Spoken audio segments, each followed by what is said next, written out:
팍팍 죽여야 되는데 안 죽어요.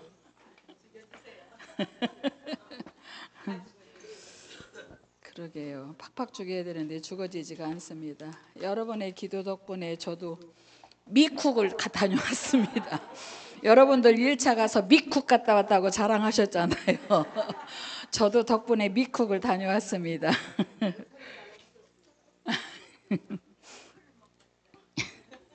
그래요. 감사합니다. 그래요. 기도 정말 여러분들 갈 때에 기도한 것만큼 저도 또 기도하고, 준비라고는 뭐 특별하게 하는 그런 건 없지만 정말 기도하고 갔어요. 기도 많이 하고 그러고 갔는데 가서 느낀 거, 우리가 좀 더 발전해야 되겠다라는 거, 그리고 그분들이 굉장히 열정적이다 보니까 우리의 열정이 그분들만큼 앞서지 못하고 있다라는 것이 조금은 느껴졌고요. 진짜 많이 발전해야 될 것 같다라는 그런 생각을 했습니다. 대인관계에서 육성 죽이기, 저 육성 많이 죽었다고 생각하고 많이 진짜 뭐 특별하게 뭐 그런 건 아니지만 많이 죽었다고 생각했는데 그것도 아니더라고요. 닥치면은 또 그게 아니더라고요. 옆구리를 콱 하면은 주여가 나와야 되는데 욱하고 나오는 것들도 있는 것을 보게 되고요. 그렇게 하나하나, 그러면서도 불구하고 우리가 그렇게 하나하나 이렇게 좀 죽여가면서 나아가는 것이 우리의 훈련이 아닌가 생각해 봅니다. 대인관계에서 육성 죽이기, 육의 속성 죽이기 시작합니다. 고린도전서 2장 14절에서 16절.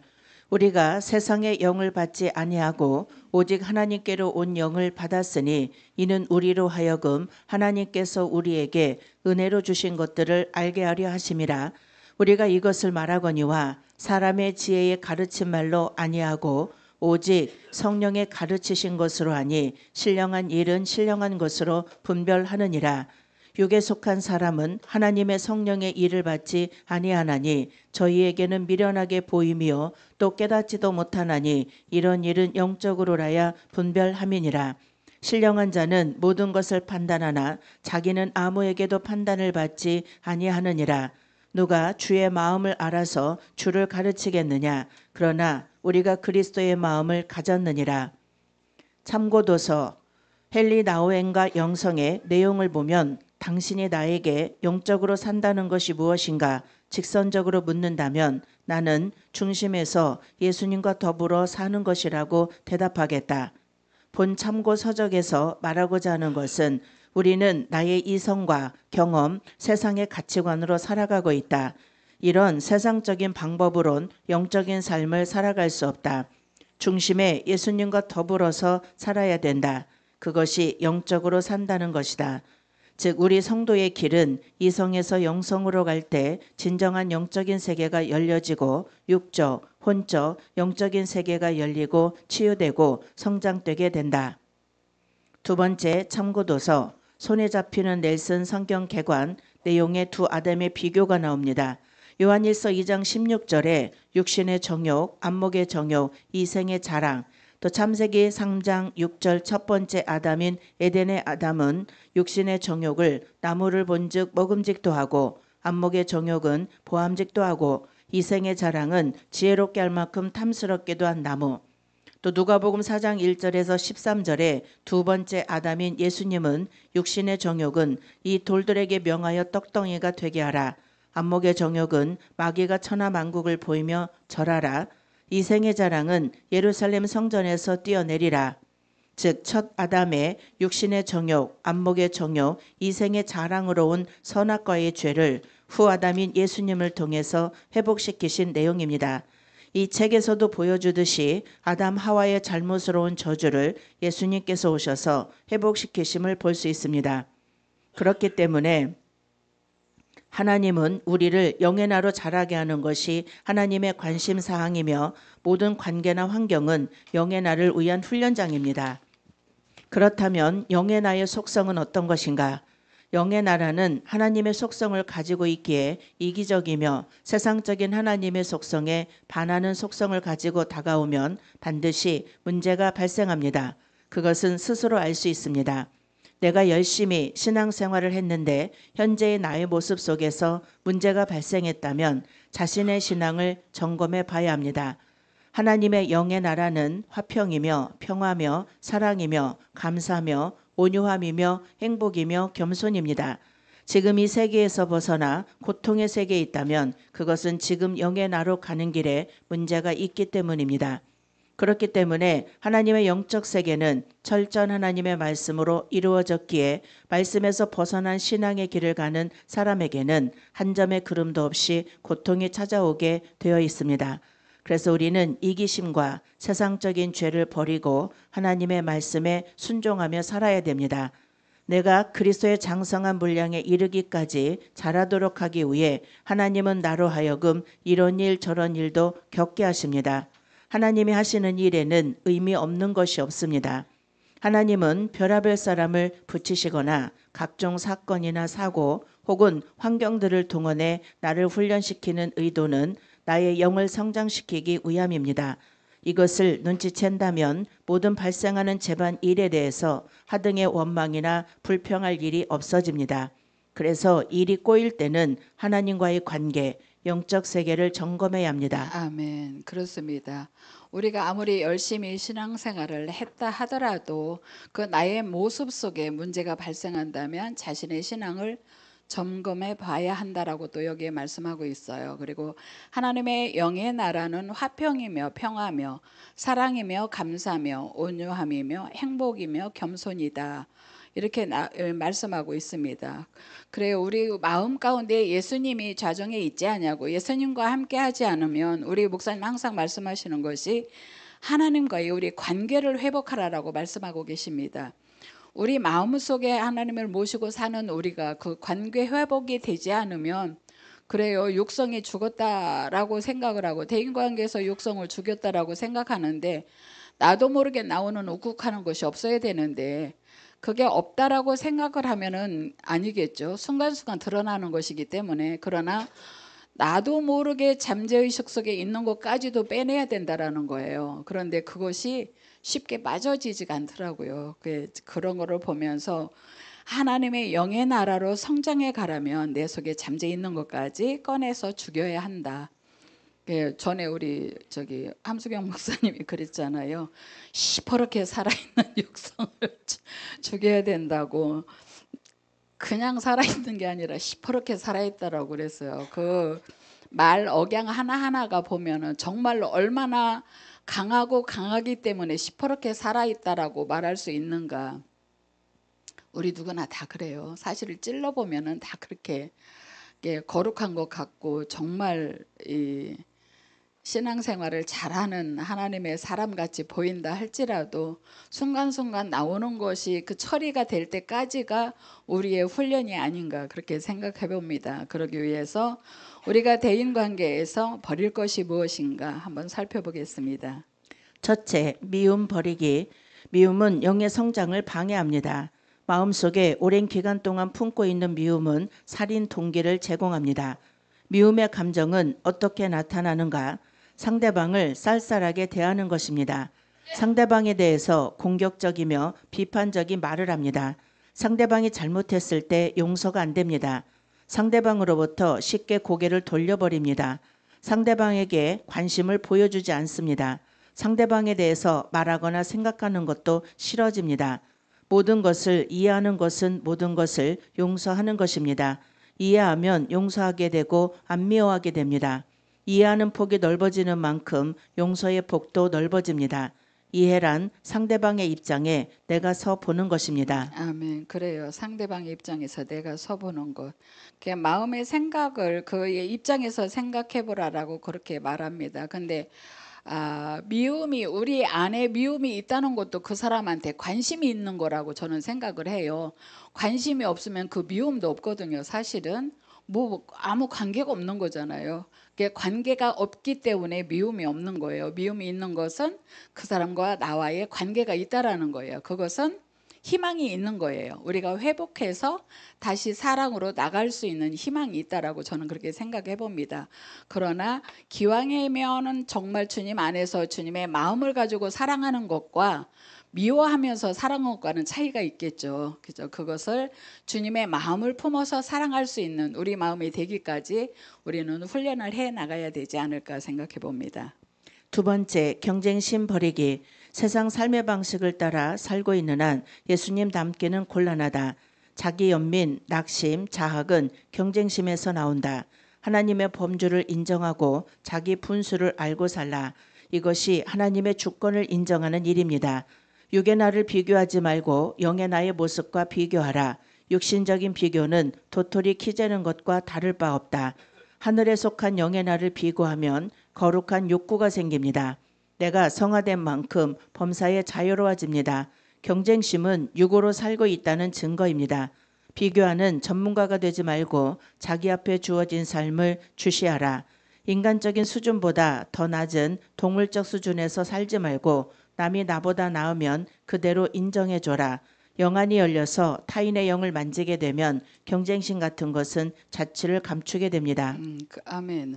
하나님의 나라는 평등이라고 그랬어요. 평등하다라는 것. 우리가 근데 저는 가끔 그렇게 생각을 해보는 거예요. 우리 보면은 같은 사람이 별로 없어요. 쌍둥이라도 어디가 달라도 좀 달라요. 그죠? 모든 사람이 다 다른데 그 다름이 성격도 다 다를 것이고 모든 생각도 다를 것이고 모든 것이 다 다를 거란 말이에요. 근데 그러기 때문에 세상에서는 그 경쟁이 있지 않나. 그리고 세상에서 가르쳐 주는 건 누구를 대우를 해주고 배려해 주는 게 아니라 그를 밟고 일어서게 하는 것이 세상이잖아요.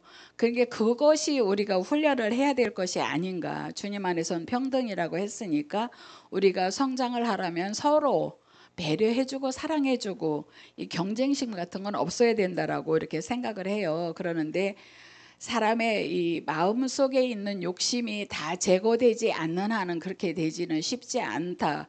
그래서 훈련이 필요하지 않나 그렇게 생각을 해봅니다. 세 번째, 시기, 질투심 버리기. 시기는 육신에 속한 자의 전형적인 모습입니다. 업종이 같은 사람에 대해서 갖기 쉬운 감정이다. 이웃이 잘 되면 속이 쓰리고 배가 아프다.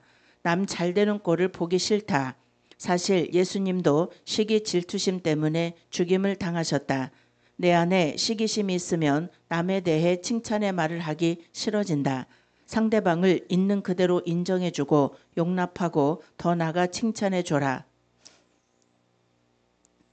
넷째, 판단 버리기. 하나님만 만사를 정확하게 판단하실 뿐이다. 우리는 더하거나 덜하면서 판단하게 됩니다. 왜냐하면 우리는 외모만 볼 뿐 속마음을 볼 수가 없기 때문입니다. 내 기준과 수준에서 남을 판단하지 말라. 남을 판단하는 만큼 나도 판단을 받게 됩니다. 로마서 14장 4절에 내가 누구간데 남을 판단하느냐. 요한복음 8장 15절에 육체를 따라 판단하지 말라. 나는 아무도 판단하지 않노라. 우리의 관점은 단지 이 사람은 구원받은 자인가, 내가 복음을 전해야 할 사람인가, 이 사람은 하나님께 속한 자인가 이어야 합니다. 누군가가 나를 서운하게 하는 말을 해도 무반응, 무응답할 수 있는 데까지 이르도록 훈련해야 합니다.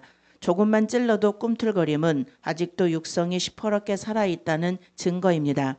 사자는 말이 없을 뿐 아니라 감각마저 없는 법입니다. 맞습니다. 예. 시기 질투도 마찬가지인 것 같아요. 그래요.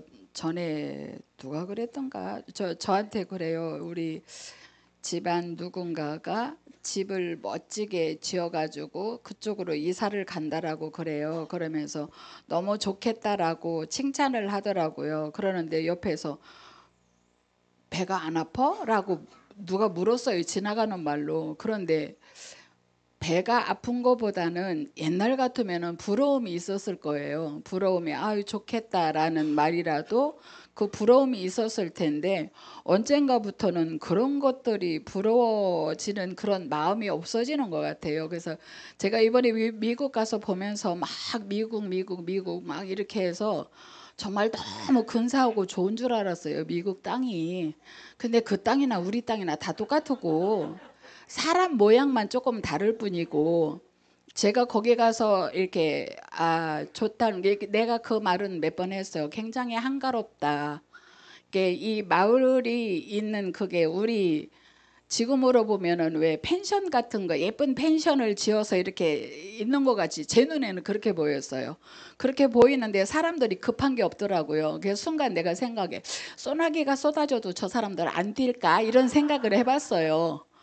우리는 왜 소나기가 오면 무조건 뛰잖아요. 비를 안 맞으려고만 하잖아요. 근데 그분들은 걸음이 빨라지지도 않고 천천히 느리게 항상 그러더라고요. 그래서 굉장히 평안하고 조급함이 없다라는 그런 생각에 그런 거였지 막 이렇게 좋아 보이고 그런 건 없더라고요. 솔직히 몰라 이렇게 지난번 갔다 오실 때 저도 같이 함께 기도했다라고 그랬잖아요. 그래서 이번에 갈 때도 굉장히 기도를 많이 하고 갔는데 그런 거에 대해서 좋아 보이지 않는 것에 저는 제가 좀 신기했어요. 옛날 같으면 어머 이것도 좋을 텐데 이것도 좋을 텐데 이렇게 하는 거 그렇게 좋아 보이는 것이 아무것도 없는 거예요. 다만 감사한 것은 지난번에 못 가서 그랬는지 하나님의 선물이라고 저는 생각했어요. 먹기 좋아하는 저에게 때마다 맞춰서 막 먹이는데 소화되기 전에 또 먹이고 소화되기 전에 또 먹이고 정말 힘들었어요. 그래 집에 와가지고 비행기 내려서 가장 먼저 빨리 간 것이 목욕탕을 갔어요. 너무 막 이렇게 몸이 짓눌리고 그래서 올라갔더니 3.5kg가 늘었더라고요. 이 몸에 더 3.5kg가 늘은 거예요. 막 숨이 답답하고 가쁘고 너무 힘들더라고요. 그래서 근데 나는 이랬는데 진주 씨가 그냥 얼굴이 쪽 빠진 거예요. 그래서 아야 얼굴이 반쪽이다 그랬더니 4kg 빠졌어요. 그러는 거야. 내가 빠졌어야 되는데 내가 그거는 정말 좋아했어요. 근데 그 시기심도 그게 한참 때인 것 같아요. 좀 나이가 지나면 그런 것도 없어지는 것 같다라는 생각이 들어요. 그리고 판단도 마찬가지고 우리가 판단하는 것도 하나님 안에서 사는 우리로서는 이 돌이켜 이렇게 보니까 그래요. 젊을 때는 욕심도 많아지고 이런 것도 갖고 싶고 막 하는 그런 거 있잖아요. 그렇게 하면서 이러는 것이지 전혀 그런 것이 하나씩 둘씩 이렇게 가지치기 하듯이 그게 없어지는 것이 저는 너무 신기했어요. 그리고 이 사람들이 막 명품 하는데 내가 우리 목사님한테 그랬어요. 나한테 참 고맙다라고 해야 된다. 왜? 명품이라는 것을 몰라요. 저는 명품 누가 이름이 있는 거라고 얘기를 해줘도 그게 뭔데라고 물을 정도로 저는 그런 것도 그것도 이렇게 몸매가 이쁘고 하면은 또 관심이 있을지 모르지만 저는 제가 하르니까 저는 마동석이라서 그런 거에 관심이 없어요. 그러다 보니까 좋은 게 좋은 것이 막 이런 것이 없더라란 말이에요. 그래서 이게 그것도 하나님의 은혜고 하나님의 앞에 감사함이 아닌가 그런 생각을 해봅니다. 그러면 우리가 시기 질투도 하나님이 우리 마음 중심에 있다면 그런 것도 없을 것이고 판단도 하지 않고 주님 안에서 주님이라면 어떻게 할까 생각해보며 나아가는 우리가 돼야 되지 않을까 생각해 봅니다. 5번째, 이기심 버리기. 자기 생각대로 말하고 행하는 게 이기심이다. 자기를 이롭게 하는 게 이기심이다. 남을 이롭게 하는 것이 이타심이다. 우리가 지음받은 목적은 하나님을 위해, 남을 위해, 그리고 마지막으로 자기를 위해 지음받았다. 자기 유익을 위해 남을 섬기고 봉사하는 것도 이기적이다. 남에게 좋은 정보, 아이디어, 생각, 그리고 계획을 제공 안 하는 것도 이기적이다. 도와주는 일도 잘 도와줘야 한다. 왼손이 하는 것을 오른손이 모르게 하라는 말씀은 무슨 뜻인가? 남을 도와준 다음에는 잊어버리라는 뜻이다. 감사하거나 알아주기를 바라지 말라는 뜻이다. 줄 줄을 모르고 받을 줄도 모르면 이것도 이기적이다. 소인배는 어떻게 하면 타인을 통해 유익을 얻을까 궁리한다. 대인은 어떻게 하면 남에게 유익을 주고 섬길 수 있을까 고민한다. 진리가 아니라 유익에 따라 행동하는 게 이기적이다. 이기적인 사람은 나누기를 싫어한다. 나와 접촉하는 사람을 향해 내가 어떻게 하면 유익을 줄 수 있을까만 생각할 수 있어야 한다. 섬기는 일이 체질화되도록 훈련해야 한다. 6번째, 가식, 위선 버리기. 입술과 행동이 다른 게 가식과 위선이다. 겉과 속이 다른 것이 가짜요, 거짓이다. 말과 마음의 간격을 줄이는 훈련을 해야 한다. 목회 혹은 어떤 사역을 통해 자기 유익과 욕망을 이루기 원한다면 그것은 일종의 자기 사업이다. 사람에게 잘 보이려고 하는 게 위선이다. 가식은 회칠한 무덤과 같다. 경건의 모양은 있으나 능력이 없는 신앙생활 역시 위선이다.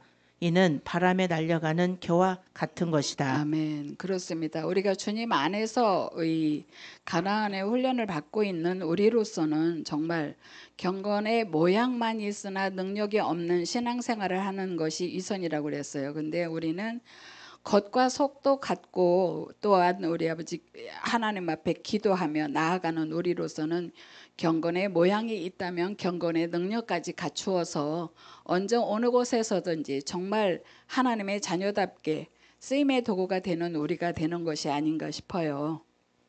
7번째, 쓴뿌리 버리기. 우리가 나무로부터 상처를 받았을 때 쓴뿌리가 올라온다. 우리가 중상과 모략, 욕설을 당할 때 안에서 쓴뿌리가 올라온다. 말로 남에게 갖가지 상처를 주는 일이 있음을 명심해야 한다. 두더지 게임할 때 아무리 두드려도 두더지가 다시 올라오듯 내 안에서 쓴물이 올라올 때마다 이를 성령의 도움으로 잘 처리하는 것을 훈련하라. 내가 상처를 받았을 때의 치유책은 상대방을 용서하는 길밖에 없다. 용서의 기술을 습득하라. 용서의 은사를 체득하라. 안 그러면 내 영혼의 감각이 둔해져 버린다. 용서 못하면 타성화되어 습관적으로 쓴뿌리가 올라온다. 쓴뿌리가 있는 사람일수록 몇 가지의 특징이 있습니다. 마음이 다치니 얼굴이 굳어 있습니다. 언행이 공격적으로 변합니다. 자신과 타인에 대해서 잘 참지 못하고 감정이 쉽게 폭발합니다. 쓴뿌리는 거칠어지고 냉담해지고 공격적으로 변합니다. 복수의 칼날을 세웁니다. 이러한 적개심은 자신의 영혼을 마비시킵니다. 대인 관계가 원만하지 못할 때는 하나님이 이 사람을 통해 나에게 말씀하시는구나라고 깨달으라. 우리의 관계 영성에는 항상 하나님이 깊숙이 개입하고 계심을 눈치채야 합니다. 범사에 감사하는 자에게는 쓴뿌리가 뿌리를 내리기 어렵다. 쓴뿌리가 지속되면 그의 처방책은 관점을 바꾸는 데 있다. 이렇게 기도하라. 아버지여, 저들을 용서해 주세요. 저들이 하는 일을 알지 못합니다. 저들은 다 주님의 긍휼하심이 필요합니다. 그래요. 이 예수님도 이렇게 스데반도 이렇게 기도했다라고 그랬잖아요. 근데 내가 이해할 수 있고 예를 들면 내가 뭔가를 해줄 수 있을 때에 어떤 그렇게 아버지여 저들을 용서하여 주십시오 할 때와 내가 그들을 용서하지 못하는 어떤 그런 것들을 당했을 때에도 저들을 용서해 주세요라고 할 수 있는 우리가 되기까지는 그래서 훈련이 필요치 않나 싶어요. 이전에 저 같으면은 정말 그렇게 많이 했을 거예요. 아, 그거 아니잖아라고 할 수도 있고 그러는데 갈수록 조금 그런 것들이 자꾸자꾸 이게 훈련이다라고 생각을 하고 또 새벽마다 주시는 말씀을 가지고 나를 비춰보는 거예요. 그 말씀 속에서 내가 과연 얼마만큼 말씀대로 실천을 하고 살아가는가, 이 말씀대로 살려고 노력을 하는가. 이게 이 순간순간 이게 잊어버리면 또 건너가 버리더라고요. 지금 점심 먹고 나니까 막 모든 분들이 다 눈두덩이 내려와. 힘들 거예요. 이렇게 미국 갔다 오신 분들은 더 힘들 거고 정말 힘들어요. 예, 그럴 거예요. 근데 밥 먹고 나면 또 배부르니까 또 눈두덩이 무거운 건 사실이에요. 졸리신 분들 주무세요, 편히. 저도 편하게 할 수 있게. 그런 마음을 갖게 되더라고요. 그랬는데 정말 어떤 환경에서도 어떤 상황이 닥쳐도 그런 것들을 이길 수 있는 나 자신이 그런 거를 이길 수 있도록 하는 것이 훈련하는 것이 우리들의 하는 것이잖아요. 지금 이 가난 나눔도 이 말씀이라는 말씀이 귀하다는 게 그런 거예요. 그래서 이 말씀대로 살아가려고 하는 것이 우리 그 영으로 육으로 살리고자 하는 거잖아요. 이 영으로 살리지 않으면은 이 가나안 말씀이 있으나 마나한 거예요. 세상 그 말씀 진짜 폭포수 같이 쏟아지는 시대잖아요, 지금. 근데 그 말씀들이 다 옳고 맞아요. 그게 옳고 맞는 것으로 끝나는 게 아니라 이 우리 가나안 말씀은 이대로 살아나자는 거잖아요. 이대로만 정말 이대로 살 수만 있다면, 이대로 살아간다면 예수님이 얼마나 기뻐하실까 그런 생각을 해봐요. 아, 그래도 너희들만큼이라도 이렇게 하려고 노력을 하고 있구나라는 그렇게 칭찬을 해주시지 않을까라고 저도 생각을 해봐요. 그래서 새벽 말씀을 들을 때에도 정말 그 말씀대로 하려고 노력을 하는 것이 그 훈련을 하려고 그 말씀을 잊지 않고 생각을 하고 내가 주인공이 되어서 그렇게 하려고 하는 것이 그게 곧 훈련이고 그들께 하려고 나아가는 거잖아요. 그냥 듣고 흘러버리면은 그들은 아마는 거고. 근데 그 속에서도 흘려보낸다 할지라도 남는 찌꺼기는 있을 거란 말이에요. 그러나 그것으로 만족하지 않고 그 말씀을 부여잡고 나를 정화시키려고 노력하고 안 된 것을 되게 하려고 하는 것이 우리의 훈련이고, 그대로 나아갈 때에 정말 제가 그 미국 가서 보면서 그분들을 보면서 그런 생각을 했어요. 정말 열정적으로 하려고 노력을 하고 이 말 한마디, 그러니까 세상 말로 말하면 굉장히 세더라고요. 이게 한 분 한 분이 정말 세요. 센데 거기에 비하면 우리는 진짜 어린애 같이 순한 거예요. 정말 순한 거예요. 근데 정말 세상 말로는 드세고 영적으로 그 욕심도 엄청 많아요. 그분들이 하는 걸 보니까. 그런 걸 볼 때 우리는 여기서 정말 우리 틀 안에서 있을 때 이렇게 순진하게 있다라는 건데, 언제까지 이 틀 안에서 순진해 갖고는 있을 수가 없잖아요. 그 양들이 있을 때 양들만 있으면 그들이 죽는다고 그랬잖아요. 그 속에 염소가 있어서 괴롭힐 때에 그들이 더 성장해 나가고 힘이 생긴다고 그랬단 말이에요. 우리도 우리 틀 안에만 있어가지고는 성장하기가 많이 쉽지가 않아요. 안 되면 또 이렇게 하면 되겠지라는 막연한 생각도 있고 그런 틀에 매일 수도 있어요. 그러나 한번 돌이켜보고 우리가 한 사람 한 사람이 말 그대로 선교사로서, 그러니까 목사님 항상 말씀하시잖아요. 다음에 가면 얼굴 보기 어렵다.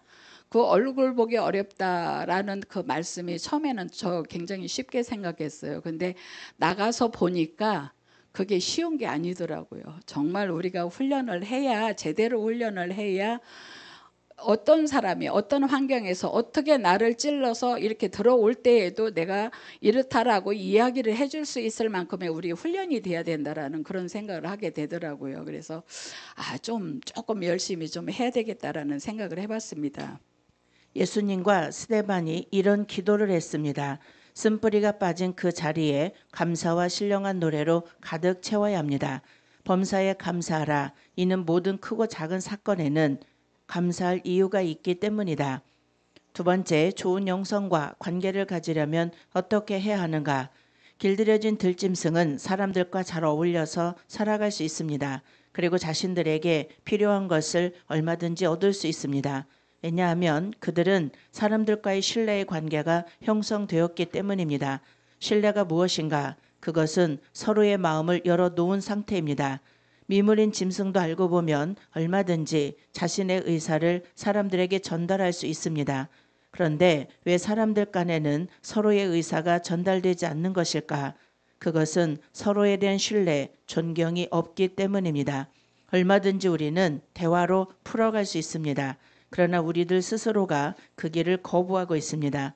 그 이유는 교만에서 오는 결과로 관계가 이루어지질 않는 것입니다. 교만하기 때문이기도 하고 무지하기 때문이기도 합니다. 그런 사람은 시한폭탄과 같은 존재입니다. 오직 자신의 존재만을 위해서 타인과의 투쟁만이 존재할 뿐입니다. 이런 사람은 행복할 수가 없습니다. 늘 불안정하고 기복이 심합니다. 이유는 세상적인 죄성과 욕심으로 가득 차 있기 때문입니다. 그렇기 때문에 이런 영성을 가지고는 타인에게도 자신에게도 불행할 수밖에 없습니다. 우리는 하나님과 사람들과의 관계에서 길들여진 들짐승이 되어야 된다. 어느 누구와도 적대지 말고 함께 갈 수 있어야 한다. 길들여지지 않은 사람들에겐 어느 누가 다가와도 스승이 될 수 없다. 왜냐하면 자신이 스승이기 때문이다. 이들은 가장 불행한 인생을 살아가는 사람들입니다. 우리에게는 스승도 제자도 있어야 됩니다. 우리 속에 있는 쓴뿌리와 견고한 진은 우리 스스로는 해결할 수 없습니다. 그것은 하나님의 역사하심이 있어야 합니다. 하나님은 사람을 통해서 역사하십니다. 그러기에 우리에게는 스승이 필요한 것입니다. 그래서 절대적인 스승이 있는 자는 축복받은 자입니다. 그런 사람은 쓴뿌리와 견고한 진을 빨리 해결할 수 있게 됩니다. 즉 사람들은 절대적인 스승이 없어서 만나지 못한 것이 아니라 자신 스스로가 절대적인 스승을 받아들일 준비가 되어 있지 못해서 만나지 못한 것입니다. 우리의 절대적인 스승인 예수님은 언제나 우리에게 오실 준비가 이미 끝나셨기 때문입니다. 이상과 같이 우리의 육의 속성이 죽고 영적인 속성이 회복될 때 첫 아담으로부터 온 육신의 정욕, 안목의 정욕, 이생의 자랑에 의한 모든 저주가 풀리고 거룩한 영성을 가지게 될 것입니다. 아멘. 그렇습니다. 제가 이번에 가서 느낀 부분이 어떤 분이 그러더라고요. 그 사람의 상대방에 대해서 알려면 밥을 먹어봐야 되고 목욕탕을 가봐야 되고 여행을 가봐야 되고 돈 거래를 해봐야 된대요. 그렇게 하면은 그 사람의 그 속 마음을 알 수가 있다라고 얘기를 하더라고요. 그런 거를 보면서 돈 거래까지는 아니지만 이번 여행하면서부터 저 사람은 그러니까 겉모습만 봐가지고 이 사람은 이렇게 이렇구나라고 생각했던 내 속에 생각했던 이런 것들이 빗나가는 것들이 참 많이 있음을 보게 됐습니다. 그래서 이렇구나. 저분은 이렇게 하는구나. 이분은 이렇게 하는구나. 그럼 나는 어떻게? 이렇게 하면서 자신을 돌아보는 계기가 됐어요. 그래서 우리가 그래서 정말 목욕탕도 가보고 밥도 먹어보고 그냥 겉사람만 아는 것이 아니라 여기에서도 신뢰가 있어야 된다고 그러잖아요. 그 신뢰가 주어지기까지는 그런 것들을 경험해봐야 그 신뢰가 이루어진다라는 거잖아요. 그런 거를 보면서 하나님 안에서도 그러니까 세상이나 다를 바는 없어요. 똑같아요. 그러나 그 속에서 우리가 좀 더 이해를 하고 사랑하고 품어주는 것은 주님의 마음을 우리가 품었기 때문에 그렇게 될 수 있지 않나 싶어요. 그리고 또 스승도 마찬가지잖아요. 스승은 항상 준비되어 있어요. 우리가 스승이 되려는 것이 아니라 우리 목사님 말씀하신 것 같이 우리 관계가 회복되고 깨어진 관계가 회복되고 회복되지 깨어져 있으면 육성으로밖에 나갈 수가 없잖아요. 그 깨어진 것이 회복돼야 영성적으로 나갈 수 있고 하나님이 바라시는 뜻대로 우리가 순종하며 나갈 수 있지 않나 싶어요.